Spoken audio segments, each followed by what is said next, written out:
viewers, welcome to our channel. எல்லாரும் நம்ம சேனலை லைக் பண்ணுங்க, ஷேர் பண்ணுங்க, கமெண்ட் பண்ணுங்க, மறக்காம சப்ஸ்கிரைப் பண்ணிட்டு பெல் பட்டன் கிளிக் பண்ணிடுங்க. ஓகே, நம்ம இன்னைக்கு வீடியோல என்ன பார்க்க போறோம்னா இது வந்து மாலினி ரிவ்யூஸ்ல கிச்சன்ல ஒரு முக்கியமான ஒரு இன்கிரிடியன்ஸை பத்தி தான் நம்ம பேச போறோம். இன்னைக்கு டர்மரின், அதாவது ஒரு புளியை பத்தி நான் பேசணும்னு ரொம்ப யோசிச்சு வச்சிருக்கேன். டர்மரின் வந்து ஃபர்ஸ்ட் இது வந்து எல்லா கண்ட்ரீஸ்லையுமே எல்லா டிஷ்ஷஸ்க்குமே இது யூஸ் பண்ணுறாங்க. ஒவ்வொரு கண்ட்ரிலையும் அவங்க செய்கிற ஒவ்வொரு சமையலுக்கும் இது வந்து புளி வந்து ரொம்ப முக்கியமான ஒரு பங்கு கொடுக்குது. ஸோ அதனால் வந்து அமெரிக்காவில் யூஸ் பண்ணுறாங்க, ஆஃப்ரிக்காஸில் யூஸ் பண்ணுறாங்க, இந்தியாவில் ரொம்ப யூஸ் பண்ணுறோம், அதுக்கப்புறம் வந்து மெக்சிகனில் யூஸ் பண்ணுறாங்க. ஸோ நிறைய இதில் வந்து இந்த புளியை யூஸ் பண்ணுறாங்க. ஃபஸ்ட்டு இது எங்கேன்னு பார்த்தீங்கன்னா ஆஃப்ரிக்காவில் தான் இந்த மரம் பெரிய ட்ரீ இருந்திருக்கு. இந்த ஆஃப்ரிக்காவில் இந்த ட்ரீ இருக்கும்போது என்னென்னா அங்கேருந்து தான் உங்களுக்கு ஃபஸ்ட்டு வந்து அது இது பண்ணியிருக்காங்க. அதுக்கப்புறம் நார்த் அமெரிக்கா, அந்த மாதிரி பாகிஸ்தான், இந்தியா, இங்கெல்லாம் வந்து அதை நிறைய யூஸ் பண்ண ஆரம்பிச்சிருக்காங்க.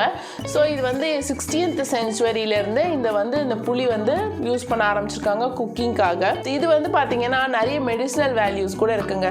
ஏன்னா இதை வந்து ஃபீவரில் கூட நீங்கள் கேள்விப்பட்டிருப்பீங்க. நிறைய பேர் நல்ல காரசாரமாக புளியெல்லாம் ஊற்றி நல்ல ஒரு காரக்குழம்போ வத்த குழம்போ வச்சு சாப்பிடுவாங்க. மெயினாக ப்ரெக்னென்சி லேடிஸ் ஆஃப்டர் டெலிவரி வந்து நிறைய புளிலாம் போட்டு நல்ல ஒரு காரக்குழம்பு மாதிரி ஒரு திக்காக வச்சு மருந்து குழம்புலாம் ரெடி பண்ணி கொடுப்பாங்க. ஸோ புளி வந்து எல்லாருமே ரொம்ப யூஸ் பண்ணுற ஒரு இன்க்ரீடியன்ஸாக மெயினாக நம்ம சாம்பார், நம்ம சவுத் இந்தியாலையும் சரி எல்லா இடத்துலையும் பார்த்தீங்கன்னா சாம்பாருக்கு புளி இல்லாமல் நம்மளால் சாம்பார் வைக்க முடியாது. ஸோ புளி வந்து ரொம்ப முக்கியமான ஒரு பங்கு தான். இதில் வந்து ஆன்டி ஆக்சிடென்ட் அண்ட் இன்ஃப்ளமேட்டரின்னு ஒரு 2 வேல்யூ வந்து அதில் ரொம்ப வந்து இம்பார்ட்டண்ட்டாக இருக்குது புளியில். ஸோ அதனால் வந்து அதோட வேல்யூ பார்த்திங்கன்னா நமக்கு அது வந்து உடம்புக்கு ரொம்ப நல்லது தான், கெடுதல் கிடையாது. பட் அது யூஸ் பண்ணிக்கலாம். இது வந்து டயரியாஸ்க்கு, ஃபீவரு, அந்த மாதிரி டைமில் நிறைய இடத்துல பார்த்திங்கன்னா நம்ம மருந்துக்கு நம்ம காலில் ஏதாவது புண்ணு அடிபட்டிருந்தா கூட புளிப்பத்து போடுவாங்க.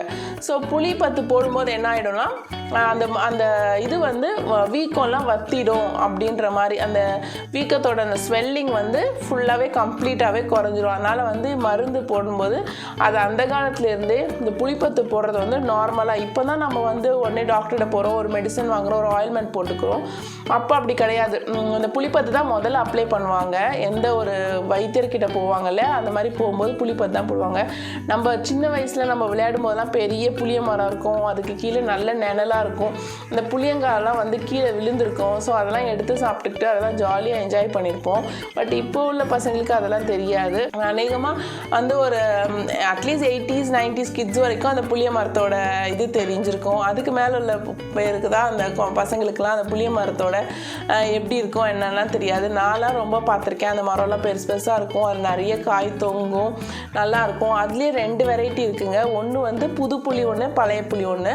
புது புளின்றது வந்து காய்ச்ச உடனே சீக்கிரமாக அதை இது பண்ணி கல்டிவேட் பண்ணி போட்டுருவாங்க.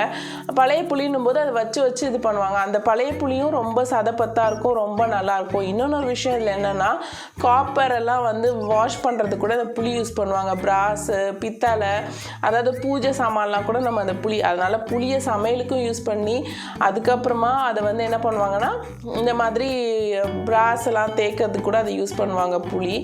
ஸோ மீன் குழம்புக்கெல்லாம் புளி இல்லாமல் நம்மளால் மீன் குழம்பு வைக்க முடியாது. அந்தளவுக்கு மீன் குழம்புனாலே புளி கம்பல்சரி நமக்கு இருந்தால் தான் நம்மளால் அதை செய்ய முடியும். இப்போல்லாம் புளியோட விலையை பார்த்திங்கன்னா, அப்போல்லாம் எனக்கு தெரிஞ்சு ஒரு 50 rupees கேஜிஸ், 50 ரூபாய் அந்த மாதிரி தான் இருந்தது. ஆனால் இப்போ பார்த்திங்கன்னா அதோட வேல்யூ எவ்வளோன்னு பார்த்தீங்கன்னா 200 rupees கேஜி கிட்ட வந்துருச்சுன்னு நினைக்கிறேன். புளியோட வேல்யூவை ரொம்ப இன்க்ரீஸ் ஆகிடுச்சு ரேட்டு. ஏன்னா இப்போல்லாம் வந்து உங்களுக்கு வந்து புளி வந்து ரொம்ப அங்கங்கே ஆந்திரா சைடு அங்கேருந்து தான் நமக்கு புளி வந்து வந்துட்டுருக்கு. ஸோ அதனால் ரேட் வந்து ரொம்ப எக்ஸ்பென்சிவ் ஆகிடுச்சு இப்போ புளி. ஸோ அதனால் இப்போல்லாம் வந்து அதுக்குன்னே தனியாக பிராண்டட் மாதிரி எடுத்து செய்கிறாங்க. அதுக்குன்னே நிறைய கம்பெனிஸ் பிராண்டட்லாம் இருக்குல்ல, அந்த கம்பெனிஸ்லாம் எடுத்து தனித்தனியாக செப்பரேட்டாக கொட்டை இல்லாத புளி. அந்த கொட்டையை பற்றி பேசும்போது இன்னொரு விஷயம் ஞாபகம் வருது. என்னென்னா நிறைய வந்து நம்ம விளையாடுவோம் சின்ன வயசில் வந்து பல்லாங்குழி அதெல்லாம் விளையாடுறதுக்கு அந்த கொட்டையெல்லாம் எடுத்து கலெக்ட் பண்ணிக்கிட்டு நம்ம ஒரு பேக்கெட்டில் போட்டு அதை வச்சு உட்காந்து ஒவ்வொருத்தரும் அந்த பல்லாங்குழி அப்புறம் அந்த இதெல்லாம் விளையாடுவோம்ல, என்ன சொல்லுவாங்க, தாயப்பாஸ், அதெல்லாம் விளையாடுறதுக்கு கூட அந்த புளியங்கொட்டை யூஸ் பண்ணுவாங்க. இப்போல்லாம் வந்து காயின்ஸ்லாம் யூஸ் பண்ணுறாங்க. இப்போல்லாம் நிறைய வந்துருச்சு. அது அப்போல்லாம் அதை தான் யூஸ் பண்ணி எல்லாருமே விளையாடுவாங்க புளியங்கொட்டையில். இப்போ கூட நிறைய இந்த வில்லேஜ் நம்ம பொங்கல் டைமில் அந்த மாதிரி இடத்துல எக்ஸிபிஷன்ஸ்லாம் கூட இப்போலாம் என்ன பண்ணுறாங்க, ஒரு பேக்கெட்டில் அந்த புளியங்கொட்டையை போட்டு ட்ரெடிஷ்னலாக அதையும் சேல் பண்ண ஆரம்பிச்சிருக்காங்க. ஒரு பேக்கெட் 20 rupees 25 rupees. ஏன்னா பசங்களுக்கு தெரியணும் இந்த புளியங்கொட்டையில் விளையாடுவாங்கன்றது தான் தெரியணுன்றதுக்காக அந்த மாதிரியும்லாம் வந்து இப்போ வந்து வந்துருச்சு. நம்மலாம் எல்லாம் சும்மாவே யூஸ் பண்ணிட்டு இருந்தோம். இப்போ அதெல்லாம் கூட விலை கொடுத்து வாங்குற அளவுக்கு எல்லாமே வந்து மாறி இருக்கு. ஸோ இது மாதிரி தான் நான் நிறைய விஷயம் உங்ககிட்ட இதை பற்றி புளியை பற்றி உங்களுக்கு நிறைய விஷயம் தெரிஞ்சுக்கணும், இதை பற்றி நம்ம பேசினா அதோட ஞாபகம்லாம் உங்களுக்கு வரும் அப்படின்ட்டு தான் நான் வந்து இன்றைக்கி புளியை பற்றி உங்கள்கிட்ட பேசுகிறேன். டர்மரிக் பற்றி ஆக்சுவலாக இது வந்து உங்களுக்கு பார்த்திங்கன்னா ஹார்ட் டிசீஸ், கேன்சர், அதுக்கப்புறம் பார்த்திங்கன்னா வந்து நிறைய வந்து மெடிசனல் வேல்யூ இருக்கிறதுனால இது நிறைய விஷயத்துக்கு இது யூஸ் பண்ணுறாங்க. ஆக்சுவலாக இதில் வந்து என்னென்ன மாதிரி விட்டமின்ஸ் இருக்குதுன்னு பார்த்தீங்கன்னா மெக்னீஷியம் இருக்குது, அயர்ன் இருக்குது, காப்பர் இருக்குது, கால்சியம் இருக்குது. ஸோ இதெல்லாம் கூட இதில் வந்து நிறைய இருக்குது விட்டமின். ஸோ புளி வந்து நம்ம நேச்சுரலாகவே நம்ம ஃபுட்டில் ஆட் பண்ணிக்கலாம். இந்த ரிவ்யூ வந்து உங்களுக்கு இப்போ நிறைய விஷயத்தை ஞாபகப்படுத்தியிருக்கோன்னு நினைக்கிறேன். நெக்ஸ்ட் ஒரு நல்ல ஒரு ரிவ்யூவில் உங்களை மீட் பண்ணுறேன். தேங்க்ஸ் ஃபார் வாட்சிங் திஸ் வீடியோ. பாய்.